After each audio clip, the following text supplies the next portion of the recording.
آپ اس تصویر پہ ذرا غور فرمائیے. دیکھیے کہ یہ جو صاحب بیٹھے ہیں انہوں نے ہاتھ میں جو بورڈ اٹھا رکھا ہے اس پہ کیا لکھا ہے؟ Which religion cares the most about the homeless. یعنی کون سا مذہب ہے جو بے گھر افراد کی سب سے زیادہ کیئر کرتا ہے.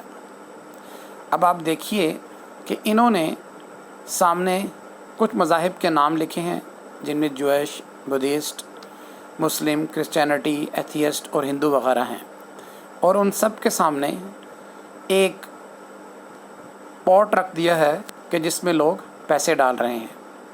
اب آپ دیکھیں کہ ان صاحب نے کیسی زبردست ٹرک آزمائی ہے.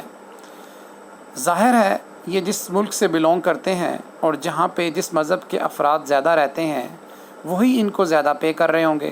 یعنی جس جگہ پہ یہ بیٹھے ہوں گے، فرض کرے کہ وہاں سے دن میں 1000 لوگ گزرتے ہیں، تو اگر یہ کرسچن ملک میں رہتے ہیں تو گمان ہے کہ 600-700 کرسچن افراد گزرتے ہوں گے، 100-150 مسلم ہوں گے، کچھ یہودی ہوں گے، کچھ دوسرے مذاہب سے تعلق رکھتے ہوں گے.